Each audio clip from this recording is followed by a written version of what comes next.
What happens when the man who built a bakery empire from scratch goes undercover and watches one of his workers collapse from heat right beside him? Graham Daniels stood in the corner of his office, watching security footage from one of his 15 bakery locations. His jaw clenched as he saw a customer walk out, clearly frustrated, while a line of orders piled up. The manager, a guy named Rick, leaned against the wall sipping coffee, while two workers ran around behind the counter, drenched in sweat. "This can't be how it runs," Graham muttered. He started this company in his 20s, baking bread from a tiny rented kitchen. Now, over 15 years later, it had grown into a well-known chain across the state. But lately, things felt off. Customer reviews had started dipping. A few complaints about long wait times, cold pastries, and rude service had come through, especially at the Riverdale location. It wasn't enough to set off alarms, but enough to make Graham uneasy. He hadn't met most of the store-level employees. With 15 locations and hundreds of staff, it was impossible to know them all. That anonymity gave him a rare opportunity. 3 days later, Graham stepped into the Riverdale bakery wearing a padded wig, dyed beard, and glasses. He'd trained with a disguise specialist after a TV appearance years ago. No one would recognize him now. His name tag read Brian. District manager told the team he was a new hire on a trial shift. Graham had personally never visited this store, and the staff had only seen his face in old posters or internal emails, nothing recent. Rick, the manager, gave him a quick once-over and grunted. "Throw on an apron, you're on oven duty." Graham blinked. No welcome, no tour, just straight into the heat. The bakery layout was tight, and the oven station ran hot, really hot. The industrial ovens were massive, and with no proper ventilation in place, the area felt like a sauna. Graham took his spot beside a young woman who looked barely 20. Her name tag read Zayla. "Hey," she said, tying her hair up and wiping sweat from her neck. "You're on oven too? God help us." "First day," Graham said. "Brian." "Zayla, you'll survive, maybe." Even with the unbearable heat, she moved fast checking timers, pulling out trays, loading new ones, all while keeping track of custom bakes. She mumbled reminders to herself, focused and sharp. Rick came over once to bark, "Move faster," before walking off again. Graham frowned. "Does it always get this hot?" "Always," Zayla said. "We've told Rick. Fans broke last month. He said he'd look into it. Still waiting." They powered through the morning rush. Graham's back was drenched, his shirt stuck to him. Zayla's face was flushed, her breathing shallow. But she kept going. Around noon, the orders surged again. The air grew thicker. Graham felt lightheaded, but he pushed through. Then it happened. Zayla swayed, her tray of croissants nearly slipping from her hands. Graham caught it just in time. "Zayla," he said. Her eyes rolled back. She collapsed. "Hey, Zayla!" Graham knelt beside her, heart racing. Her skin was burning hot. She was barely conscious. Rick strolled over. "What now?" "She's passed out," Graham snapped. "Call an ambulance," Rick scoffed. "It's just the heat. She'll be fine. Give her a minute." Graham stood up. "Get out of the way. I said call an ambulance." Another worker, a quiet guy named Luis, rushed over with a wet towel. "She's been pushing herself. She works doubles, man. Every day." Graham lifted Zayla's head gently, trying to cool her down. His hands were shaking. "I'm calling myself," he muttered, stepping outside to get signal. After the ambulance took Zayla away, Graham returned inside. The ovens were still running. Rick was back leaning on the counter. "She's dramatic," Rick said, "always making a scene." Graham stared at him, his stomach twisted. That night, he sat in his car outside the bakery, drenched in sweat and guilt. He'd built this company to be better than this. And he'd just watched a young woman fall to the floor because nobody listened. The next morning, Graham arrived 2 hours before opening. He parked around the corner, changed into his Brian disguise in the back seat, then walked in through the rear entrance. The air still hung heavy with yesterday's heat. No fans, no ventilation. Nothing had changed. Luis was already there, sleeves rolled up, unloading the early bread shipment alone. His hands moved with practiced rhythm, though his eyes were dull with fatigue. Graham stepped in to help. You're early, Luis said, surprised. Rick doesn't usually schedule anyone till 7. I couldn't sleep, Graham said. Figured I'd get ahead. Luis gave a slight nod. Zayla texted me. She's okay. Dehydration and heat stress. Doctor told her to rest, but Rick's been blowing up her phone. Wants her back tomorrow. Graham's jaw tensed. She coming in? She said she has to. Rent's due. The silence between them stretched. The only sound was the rustle of bread bags and the hum of the refrigerator. How long you been here? Graham asked. 3 years, Luis replied. Started part-time while I was in school. Stayed after graduation. Wasn't the plan, but it's steady work. Or it used to be. Graham didn't push. He lifted another crate and followed Luis into the walk-in cooler. Later, Rick arrived 20 minutes late, holding an untouched coffee and chewing gum. He didn't acknowledge Graham or Luis. Instead, he tossed his keys onto the prep table and immediately began complaining about the smell of yeast. God, this place always stinks in the morning, he muttered. Luis, mop that corner. Brian, take trash out. It's already piling. Graham moved to the back alley, wheeled out the bins, and paused. The dumpster area was filthy, overflowing bags, food waste leaking onto the pavement, flies circling lazy arcs in the air. He made a mental note. When he returned, a younger woman, short, wiry, with streaks of green in her hair, was stocking the front pastry case. Her name tag read Mel. Thought you quit, Luis said to her, half joking. Mel shot him a look. I tried. Rick told me if I walk out again, he'll blacklist me from every store in the district. Said he knows the other managers. Luis gave a low whistle. That's not even legal. Mel shrugged. You think anybody cares? She spotted Graham and gave him a nod. You're the new guy? Brian, he said. Good luck. They opened at 7 sharp. By 7:15, the front line was backed up. The espresso machine sputtered, the register glitched, and the oven timer kept sticking, forcing Graham to memorize bake times manually. Rick stayed in the office. Mel handled customers with clipped politeness, clearly worn out but efficient. Luis moved between the register and back prep, covering 2 roles. Graham stayed at the ovens, trying to keep up with orders while rotating trays by hand. At 8:30, a customer complained that her blueberry muffin was cold in the center. Mel apologized, offered a replacement. Rick, finally emerging, overheard. Don't give away product, he snapped. That comes out of our numbers. She's a regular, Mel said. I don't care if she's the governor, Rick said. You want to comp food? Pay for it yourself. The customer, still standing nearby, stared. This how you talk to your employees? Rick didn't look at her. Ma'am, we're short-staffed. If you don't like the service, there are other cafes. She left without another word. Graham stood frozen, muffin tray in hand. Mel turned away quickly, face tight. By mid-morning, the tension in the space was thick. Luis dropped a tray of scones. Rick yelled at him in front of customers, calling him careless and slow.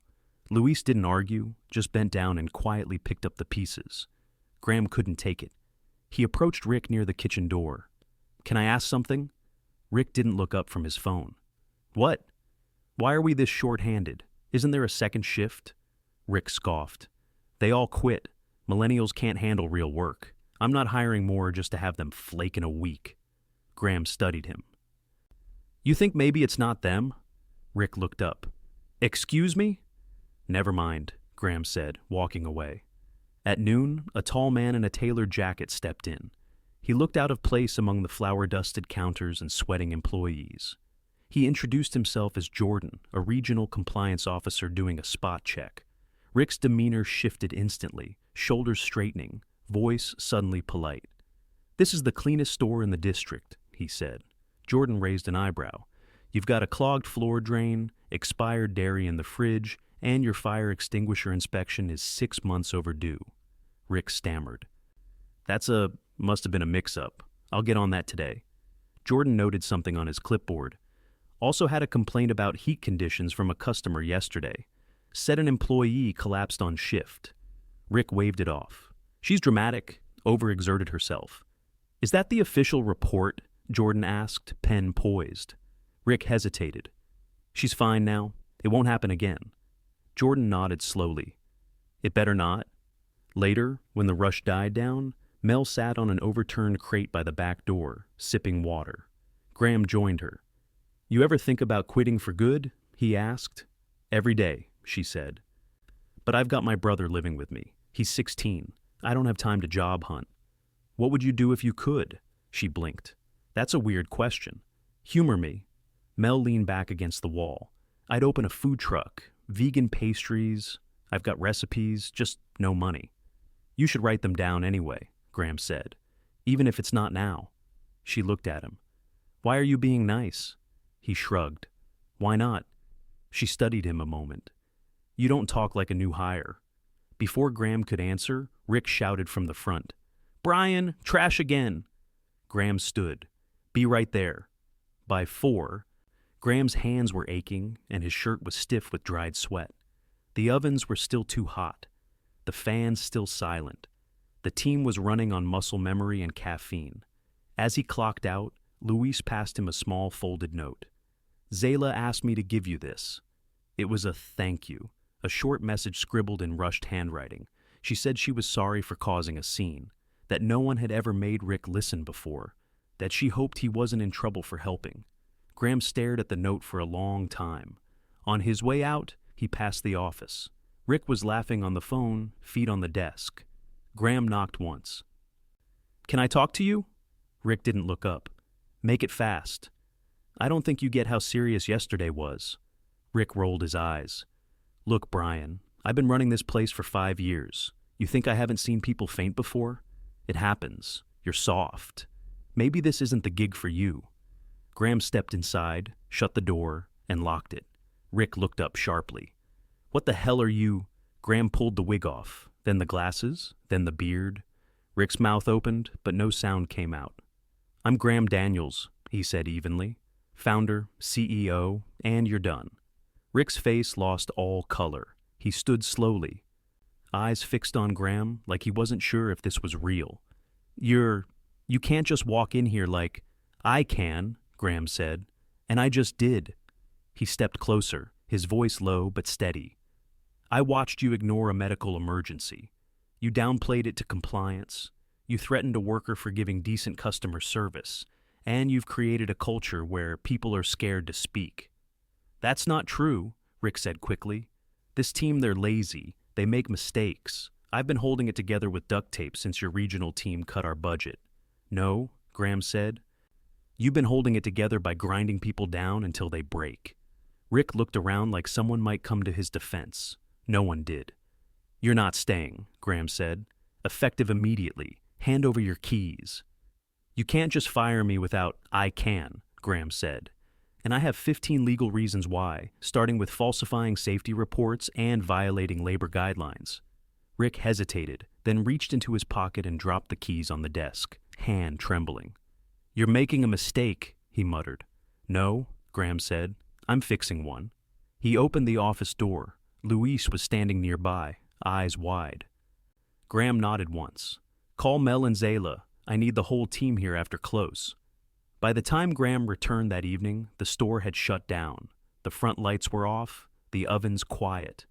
Mel was sitting at a corner table, arms crossed. Luis leaned against the counter, still in his apron. Zayla had come, walking slowly but upright, her face pale but alert. She wore a baseball cap, low over her eyes. There was no music, just the sound of the door clicking shut behind Graham. "I know who you are now," Mel said, not getting up. "Took me a minute." "You're not in trouble," Graham said. "None of you are." "Then what is this?" Luis asked.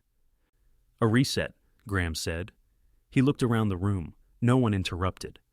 "I built this company in a kitchen the size of that oven," he said. "I used to sleep 3 hours a night and deliver bread in my own car. I said from the beginning, no matter how big we get, we treat people right. Somewhere along the way, I stopped looking close enough." Zayla sat down slowly, wincing. "I didn't come here to play hero," Graham said. "I came because something didn't feel right. And what I saw this week, what you've been put through, it's not just wrong, it's dangerous." Mel's expression softened, but her arms stayed crossed. "Rick's gone," Graham continued. "He won't be back, and compliance is pulling every store report he's ever submitted.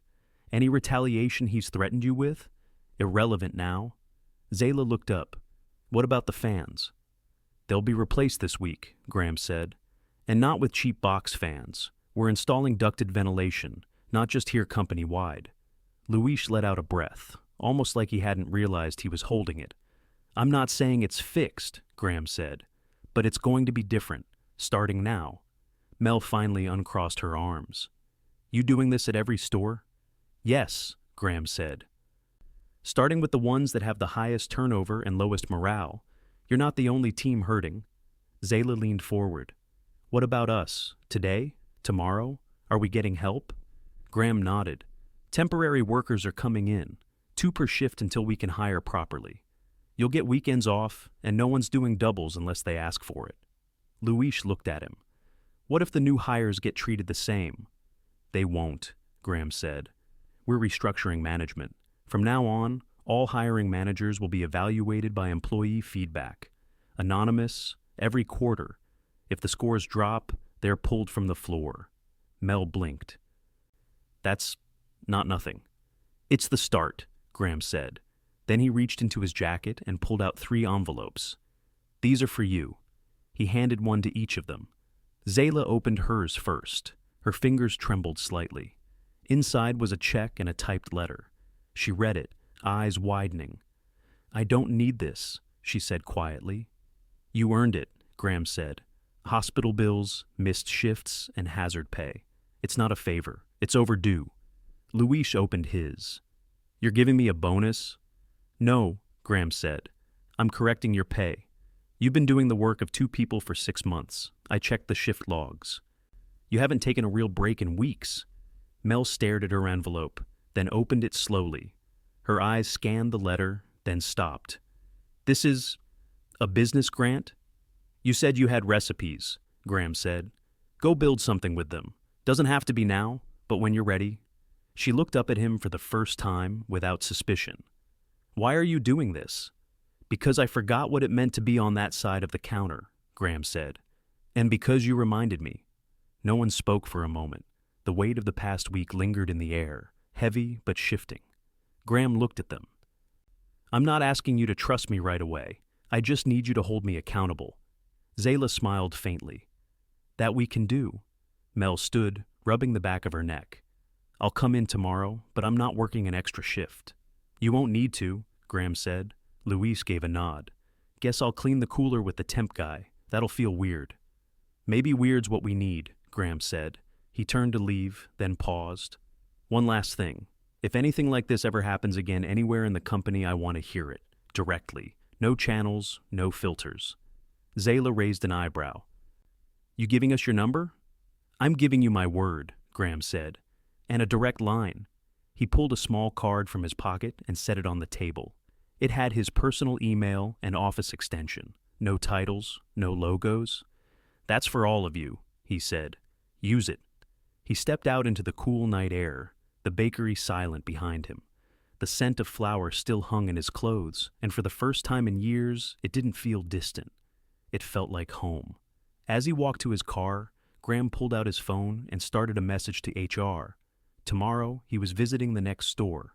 The following week, the Riverdale bakery operated under a new rhythm. Graham didn't return undercover, but he stayed close, checking in daily, unannounced, often standing quietly at the back of the store, with his sleeves rolled up, observing. He'd assigned a temporary manager from the central office, a woman named Claire, who had previously overseen training programs and had never tolerated shortcuts. She didn't ask for respect. She simply earned it by doing the work right beside everyone else. Claire didn't make speeches. She asked questions. What tools were missing? Where did the delays happen? What tasks took longer than they should? She scribbled notes constantly, then followed up with action. Within 3 days, the broken fridge was replaced, the fire extinguisher serviced, and the walk-in cooler reorganized for faster access during peak hours. Zayla returned to half shifts under medical guidance. She stayed behind the counter rather than at the ovens, which Claire assigned to a rotating pair of temp workers. They weren't fast, but they were steady, and more importantly, they listened. Claire corrected mistakes without raising her voice. When Zayla hesitated one morning, eyeing the rising temperature as the afternoon approached, Claire caught it. We shut down oven 3 after 1. It spikes too high, Claire said. We'll finish the bulk bake earlier. You won't be back here when it's hottest." Zayla nodded but didn't speak. She didn't need to. She just kept working. Luis, for the first time in months, left on time. He still took on extra tasks, he was wired that way. But now, when his shift ended, Claire sent him out the door. Mel, who had always kept a defensive edge, began opening up. She came in with samples of her own recipes. Claire tried every one and gave feedback, not flattery. One morning, she passed a small container to Claire. "You said the new seasonal menu's still open," Mel said. "Try this. It's oat-based, no dairy, no refined sugar." Claire took a bite, then looked up. "Write it up. We'll test it for the fall rotation." Mel didn't celebrate. She just nodded once and returned to the prep station. But later, as Graham walked past, she tapped the counter twice with her fingers, a quiet acknowledgement. At the district office, Graham's leadership team watched the changes closely. He hadn't just removed Rick. He'd opened an internal audit into hiring practices, scheduling systems, and manager conduct across all 15 locations. One manager in Eastbrook was removed after similar concerns surfaced. Another stepped down voluntarily after realizing she'd grown bitter and unapproachable. Some resisted. One district lead argued that the company was overcorrecting, that not every employee complaint should trigger policy changes. Graham didn't argue. He just handed over a printout of Zayla's hospital report and left the room. The next morning, that district lead filed a formal support letter for the new staffing reforms. Back at Riverdale, things remained far from perfect. The new hires were green, and rush hours still overwhelmed the team some days. But the difference was visible. There were fewer drop trays, fewer hushed arguments behind the counter. Customers noticed. Online reviews began shifting less about wait times, more about the energy of the place feeling human again. Graham kept his presence low-key. He stopped by during off hours, sometimes early morning before open, sometimes just after close.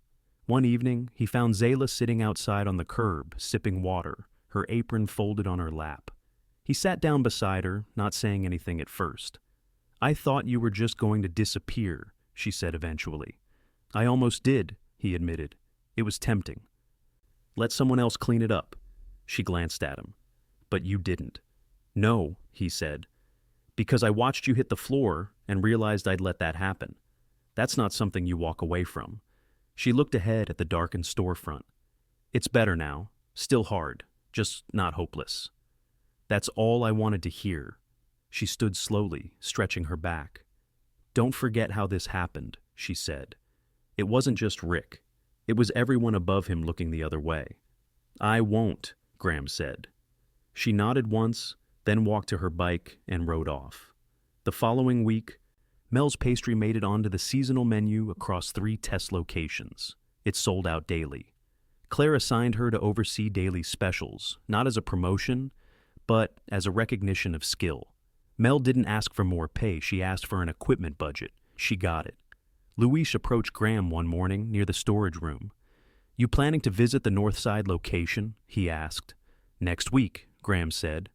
"The manager there isn't like Rick," Luis said. "But they've got their own problems." Graham nodded. "I'm not after villains. I'm after broken systems." Luis thought for a second. "That's harder." "Yeah," Graham said. "But worth it." On a rainy afternoon, Graham sat with Claire in the back office. The new schedule was up on the wall, color-coded, balanced, no doubles without approval. "I had a weird thought," Claire said, scanning her clipboard. "We should build a mentorship path, not just for management, for leads, bakers, counter staff.